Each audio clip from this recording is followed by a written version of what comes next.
మన నియోజకవర్గ అభివృద్ధి ప్రదాత దేవవర ప్రసాద్ గారికి ప్రత్యేక ధన్యవాదాలు, కృతజ్ఞతలు తెలియజేసుకున్నాం సార్. అదేవిధంగా వేదికను అలంకరించిన ఎన్డీఏ కూటమి నాయకులకు, సిరు పవన్ సేవా సమితి అభిమానులకు, ప్రతి ఒక్కరికి కూడా ఇచ్చేసినటువంటి ప్రతి ఒక్కరికి పేరు పేరున హృదయపూర్వక నమస్కారాలు తెలియజేస్తున్నాం.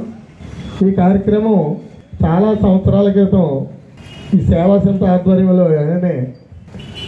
పంచాయతీ వారి సహకారంతో స్లాబ్ వరకు తీసుకొచ్చి ఆఫ్ చేయడం జరిగిందండి. ఒక 14 సంవత్సరాలు 15 సంవత్సరాలు అవుతుంది.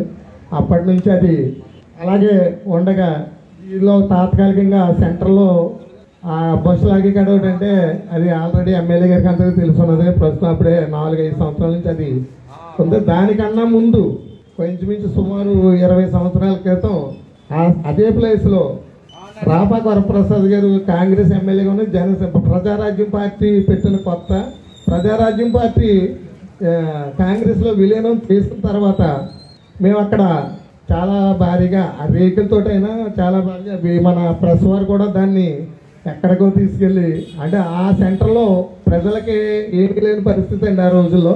అంటే ఇదంతా ఎందుకు చెప్తున్నానంటే దీనికి కొంచెమించు 25 సంవత్సరాల క్రితం నుంచి కూడా మా సేవా సమితి తరఫున ఈ సెంటర్లో అప్పుడు చేసిన తర్వాత ఈ కొట్లు తొలగించే కార్యక్రమంలో ఆ షెడ్ని తీసేయడం జరిగింది. మళ్ళీ 4 సంవత్సరాల క్రితం మళ్ళీ మన జనసేన పార్టీ ఏకైక ఎమ్మెల్యే నెగ్గిన 1 సంవత్సరంలో మనం అది మళ్ళీ వేయటం జరిగింది.